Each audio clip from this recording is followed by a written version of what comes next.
Hello, hello. We're back for another episode of Let's Talk. And today we have the privilege of being with Miss Sarah McKinzie. Sarah is a leadership and mindset coach and a friend of mine that I met some years ago as we were in a group together. And she has coached me. She has helped me on my way. So, Sarah, can you tell us a little bit about what a leadership and mindset coach does? Well, everything I believe in life comes down to a couple of things. And the number one thing is influence of how are you influencing first yourself to be your most authentic self, to serve your highest purpose? And then how are you influencing others? And some people you'll see in society influence through fear and intimidation, but I am more about how do we influence through love?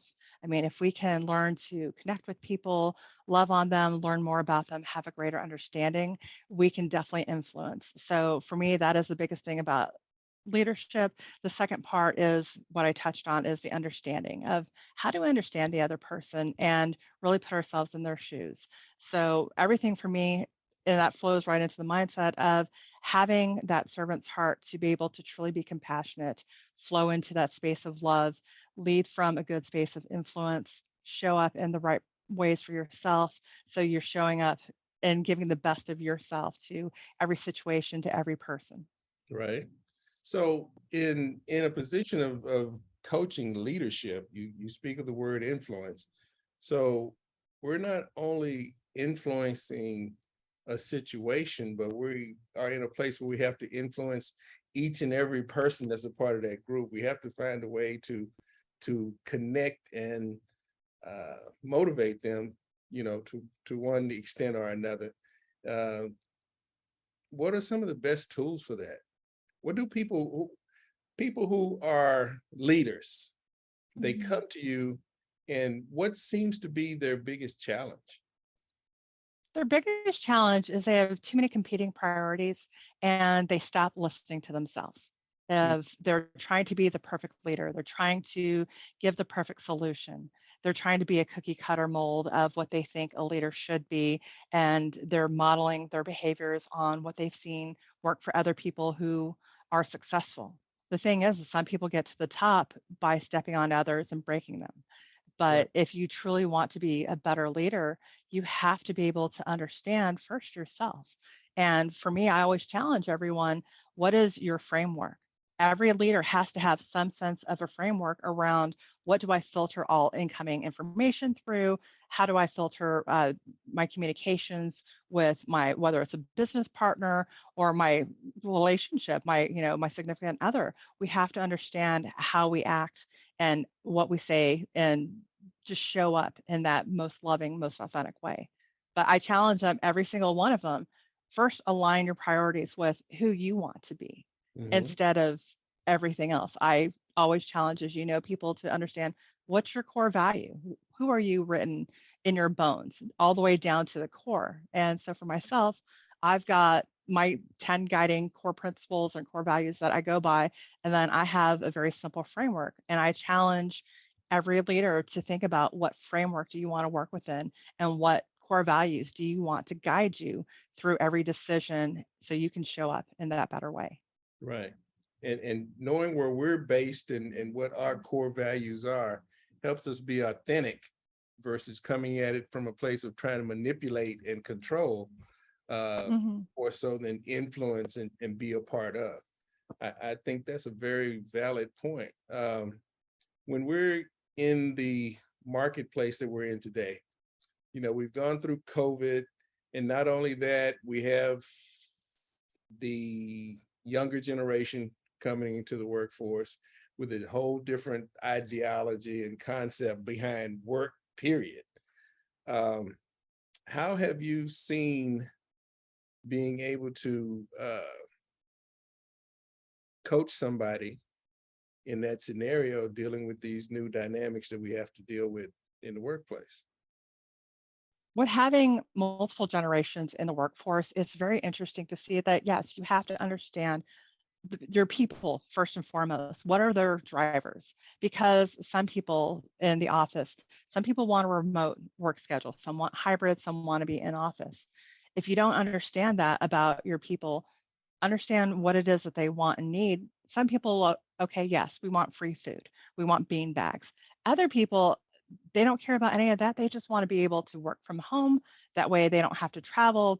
With gas prices being what they are, traveling is a lot, it's taking a bigger toll on our workforce. And we really need to be able to understand what that generation needs. Mostly what they want is understanding. It is more challenging because what I'm finding is a lot of them have never been in a professional setting and they don't know how to show up as a professional. They don't have the proper office etiquette, email etiquette, communication etiquette. They don't have any of the fundamentals that were the things we would consider No. fundamentals of interpersonal relationship and etiquette, like you say. Uh, I guess I'm going to shift just a little bit. Mm. We're talking about the coaching of leaders, but we talked about what the leader's mindset needs to be. Is there any way to influence the mindset of those that we're leading? Is there any kind of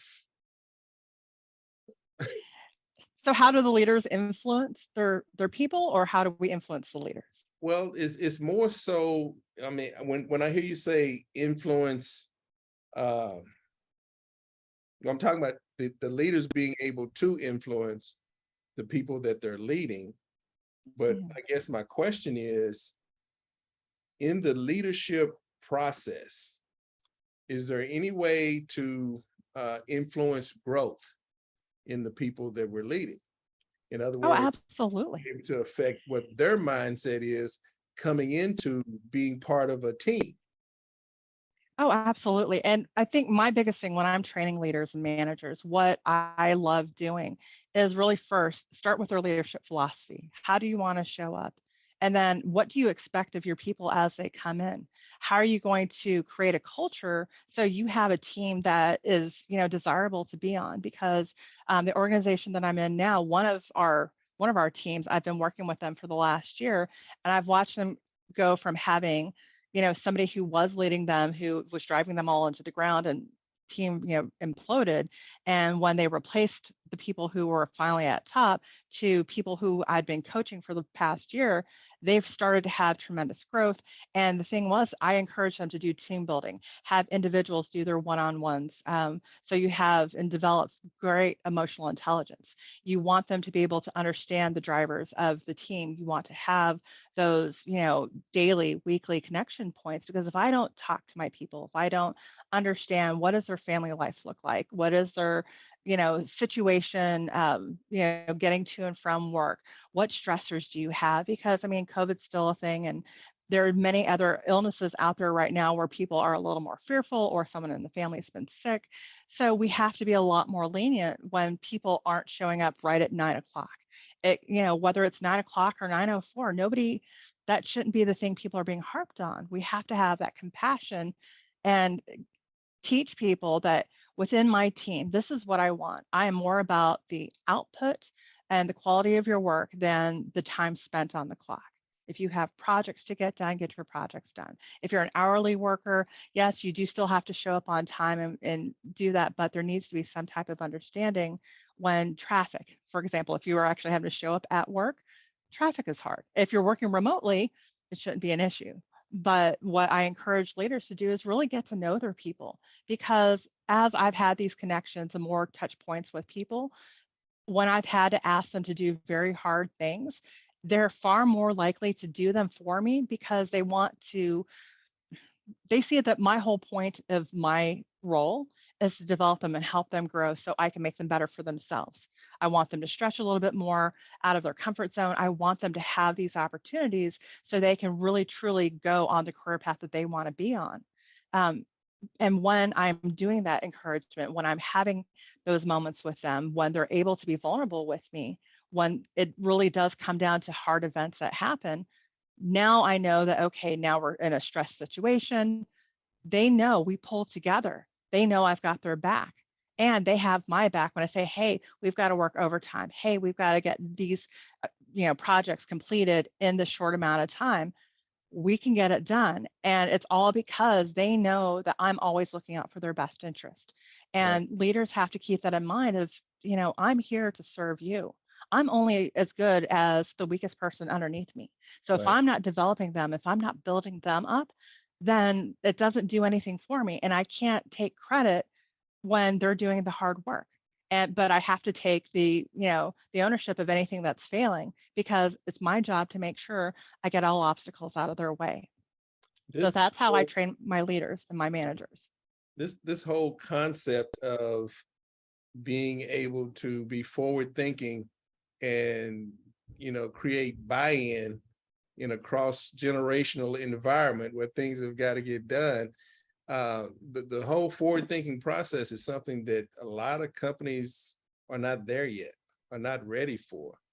I'm hoping that it moves more that way, but my whole feeling is, I guess I'm kind of old school, and you can't necessarily end up being too lenient, because some people take advantage of the more you give, the more they think that they're driving the bus.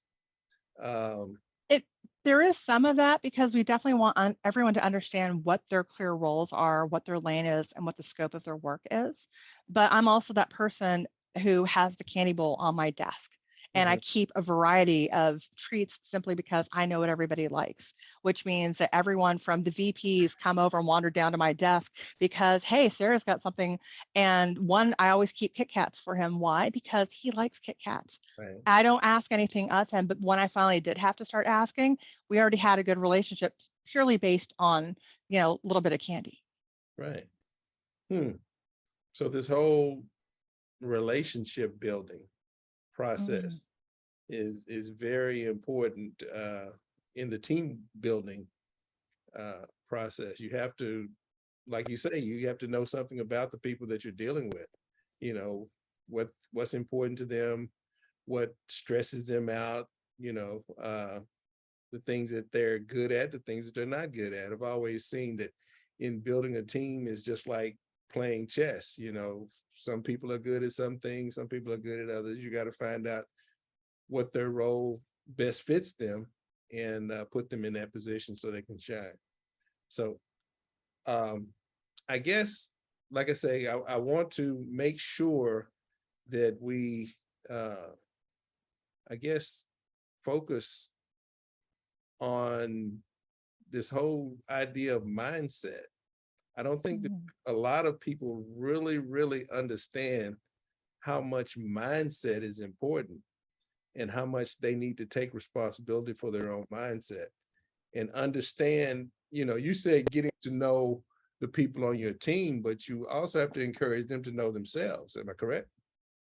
absolutely. And I mean, and when you talk about mindset, my biggest thing, and I always, when I'm working with people one on one, I say, even though I've had an entirely full day, plenty of coffee, great sleep, the second I say I'm tired, here it comes. Right. I yawn. My That- body responded to something that I said. right. Even though I am completely wide awake, I said it. Same Right. thing goes true with everything. If you say, oh, it's scary, oh, it's awful, oh, I can't do that, you have already made it so. I Right. can't do that. Right. But if you adjust your mindset of, okay, I don't know how it's going to turn out, but what I'd like is to have the opportunity to experience whatever this situation is. Opportunity On to the show other up. side of it, Yeah. absolutely. And I always tell people when you're going into something scary, think about how you want to feel on the other side of it.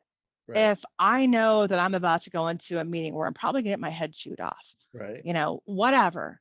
On the other side of it, what I want to know is that I came in prepared, that I was able to deliver the things I can, that I'm able to provide more understanding. And overall, either way, I'm still going to be fine. So if I've already bought into, okay, I'm going to be fine either way on the other side of this, it Right. doesn't matter what happens during the meeting. It's the difference between, and I got this from The Shack, that great book that they turned into a movie, is Right. there's a huge difference between expectations versus expectancy. Right. It's like this conversation. It's not scripted. There's no, you didn't say, hey, Sarah, here are all my questions. Here are the bullet points you have to hit. Right. The expectancy was I was going to show up, but there was no Right. expectation of what I was going to say. And for Right. people, they have to have that mindset of, I can get through this. I'm going to survive. Right. I, as you know, I'm a big believer in perspective. And long time ago, I remember my daughter when she was little, she would be like, "This is the worst day ever." And being 3, 4 years old, she would get super dramatic. And then at 7, unfortunately, she had her worst day ever. Right. And when we got through that, I gave her that perspective of, "Hey, baby, now that we've gone through this, tragedy, here's the worst day ever. Right. Any day after this will always be better than what we just went through." Right. I Right. had to have that shift in perspective of, regardless of what happens, it's never going to be that again. Right. And I think most people, if they can give themselves a touch point like that, of knowing that today can be better, it's going to be different. It's going to be something, but it's going to be exciting, Right. because the flip side of anxiety is excitement. Which way do you want to flip that energy? I would rather say, okay, I don't know what it is. Like when I started and I went from 100% coaching to, I went to the dark side and went corporate for the last 14 months. Since Uh, I've been in a corporate environment, I told myself, I don't know what it's going to look like, and it's scaring me to death, but I'm going to enjoy the ride all the way. yeah. And it has been that I've been enjoying the ride. It's new things all the time, but I found my footing, and I found I can take everything that I've been doing as a coach and have brought it 100% into the corporate environment. Right. And I'm still learning and growing for myself. And that's all I asked for. And when And people can all you have that mindset, all you can do at any juncture is bring the best you to the table, the best yeah, you are, and then your work is to be a better you tomorrow. You know, absolutely. and the thing is, like you were just speaking a few minutes ago, I fully believe that we speak things into existence.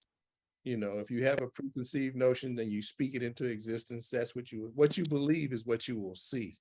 And what really irritates me is when I hear people talking bad about themselves. I tell Yes. people all the time, I say, if I talk to you the way you talk to you, you'd be ready to fight. you Mhm. know, and that's But so true.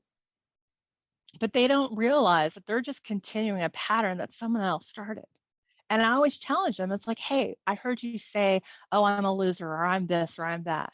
I'm like, okay, let's just write that down for a second. So we write it down, and I'm like, okay, let's look at that. How does that really make you feel? They're like, awful. I'm like, okay. And you say it to yourselves. When was the first time you heard that, someone say that? And like, oh, it happened at, some early age in life. Right. And that's where I want people to understand is that, I have this little pyramid that I'm always talking about. At the very bottom are stories, events that have happened to us in life.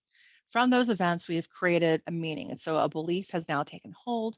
And from that meaning and belief, now comes all of your patterns of behavior, where if someone else isn't giving you that, destructive voice, you're doing it to yourself because Right.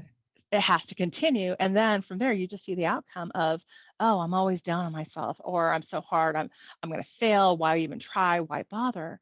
But you're just repeating, someone in your past, whether it was a parent or a coach or a teacher, you're Right. just repeating what someone else already said to you. And now that they're not here, somewhere in our or subconscious, we decided, hey, we need to keep saying this over and over, because if they said it, it must be true.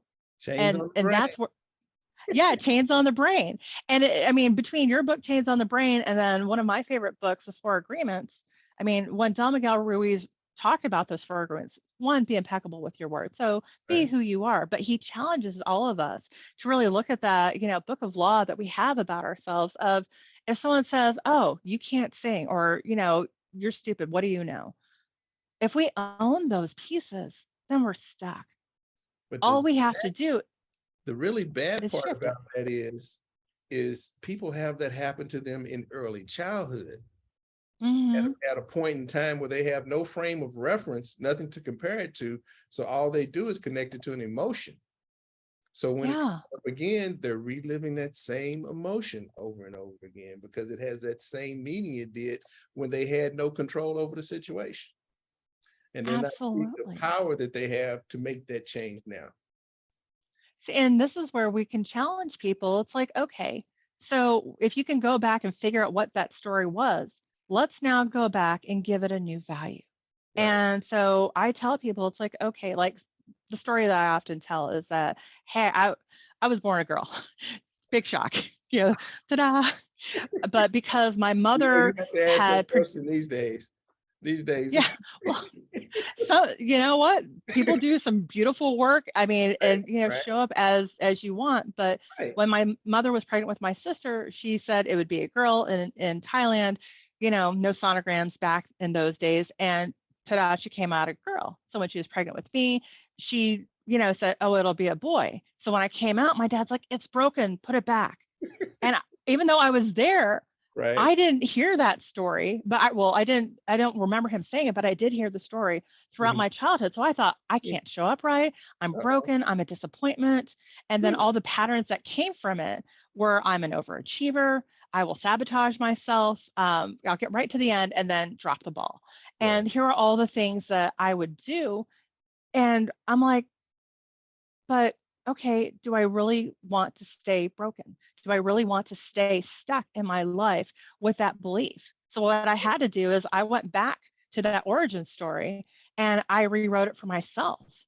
I said, I am a blessing and welcome in every space. I am magnetic. People want to be around me. right, And as I repeated that one more of giving myself that grace to rewrite this one event, then it finally allowed me to shift that belief 100%. And right, now my patterns are far different because people do gravitate towards me. It's not just a candy bowl, but people will always show up and tell me their life story. I will help them somehow. And, it becomes the outcome that I've been looking for. So all it is shifting that mindset and understanding you always have the power to reevaluate all of your stories, give them new meaning, new value, so it's now serving you, your highest self, your highest purpose for what you want. Because yes, we are powerful. We can manifest whatever we choose. And if I say I'm magnetic, sure, people are going to gravitate towards me, whether it's as a friend, at work, people who want to work with me as a coach. There's a right, lot of things that we can do, but you have to choose, am I going to rebrand myself and revalue who I am, not allow other people to assign value to me. right. So I guess, I mean, during this whole conversation, it's already become apparent, but I asked my guests, what is it that you feel you bring to the world? We're in a world of, there are a lot of broken people. There are a lot of people who feel stuck. There are a lot of people who are capable of doing better things, but due to their environment, due to them being in that scenario we talked about of being stuck in their mindset, they're just not flourishing. They're not living their best life. So I would sincerely hope that they seek people out who are coaches and therapists and things of that. So it just to get a different framework to think from, because I don't feel that you can solve a problem with the same mind that created it. So Absolutely. get a whole different perspective. So what do you think that people like you bring to the world? Where is and where do you see the need of it, and how great is that, and where are we going from here? I'm going to Well, empower for you I'm going to give you the power now to solve all the world's ills. What are you going to do? Oh, see, for me, my number one, and I know what my gift and my purpose in life is to help people fully ground themselves back into their own personal reality. Allow them to, if you look at yourself as like a computer, like a fresh laptop right off the line, you have a brand new operating system. You can get rid of everyone else's user preferences, get rid of all the bugs, you know, all the things, all the glitches, and completely reset your operating system back to the highest space of love. Right, And when I allow people to know that you have 100% permission, this is your life. What's right for you doesn't have to be what's right for me. right, Ground yourself back into that space. Do what you know is good for you and choose those values that matter most to you. It's like my framework is a framework of love, compassion, integrity, and adventure. That's the framework that everything goes through.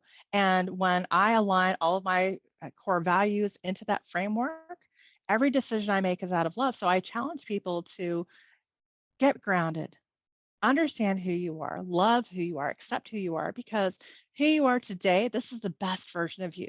You may not love, oh, this is what my face looks like, this is what my body looks like, this is what my bank account looks like. It's like stepping on a scale. It's like, oh, okay, let's back off of that for a second. Right. But if you can just love yourself in this broken moment, in this broken space, understand that you are perfectly broken for this moment to happen. And every opportunity is within your mindset, it's I within like a thought. I like that. It is, Perfectly broken. yes. You are And so within this perfect in moment, your imperfection. You are so perfect in your imperfection. yeah, People need to realize that. Yeah. yeah. And if this is the best that you can be today, love yourself for that. Right. Ground yourself in that because, okay, this isn't on the road forever. I don't want to be this way forever. Okay, great. Well, now I'm going to have to look at, what am I going to change to get to where I want to be? But right now, today, love yourself. I'm loving myself, and all I can do is share my unconditional love with how you are today. Give that grace to yourself, that you would want from others, Right. and allow yourself the gift of forgiveness. Forgive. It's like, if I look back to some of the things I did when I was younger, wow, how dumb was I? But it's like, you know what? I did the best that I could with the knowledge that I had. Yeah. Today we know better. Let's do better. Exactly. And so the gift, my purpose in life is, one, to ground people back in their most authentic self, to be in the path of their highest purpose, and then just to share the fact that we're all here to love and connect. The internet has done some, interesting things to our society. And I think that, this opportunity that you're providing here of, let's talk, you're giving people the opportunity to connect, to be Right. real with each other. And if people can get real with themselves, for me, my company is called Real Life. So it's, how are you resonating with your truth? How are you engaging first with yourself, and then in the most meaningful way with other people? How are you activating those intentions that we're always talking about? Let's just do it, see what happens. But the L is, live that legacy of love. So Right. if you can do that for the world, for me, it's, I'm here to love. And I'm here to tell people, just, if you bring more compassion into the world, if you ground yourself in your truest self, there is nowhere, there is no fear to be had, Right. because this is it. This is me. This is as good as it gets. Right. So, or at least this is as good as it gets today. Today. Tomorrow is That's another all. opportunity, but That's right right. now, yeah. Sarah, I really appreciate you. Yeah, I mean, this conversation has been everything that meets up to the purpose of me doing this. And I talked about it for so long. I am so glad I've done it. I am really coming to the realization of how amazing the people I know are. And we have these conversations like this, and in private all the time. We need to share this. That's the reason why I'm doing this. I am so grateful for you coming on today. And I hope you'll come back and we'll do this again. Absolutely. And thank you, David, for providing such a great space. I'm so proud and excited to see what's going to come of this. And I know it's going to be fantastic. You're going to make a huge difference in so many lives. Thank you very much. We'll talk to you again soon. All right. All right. Bye-bye. Bye bye.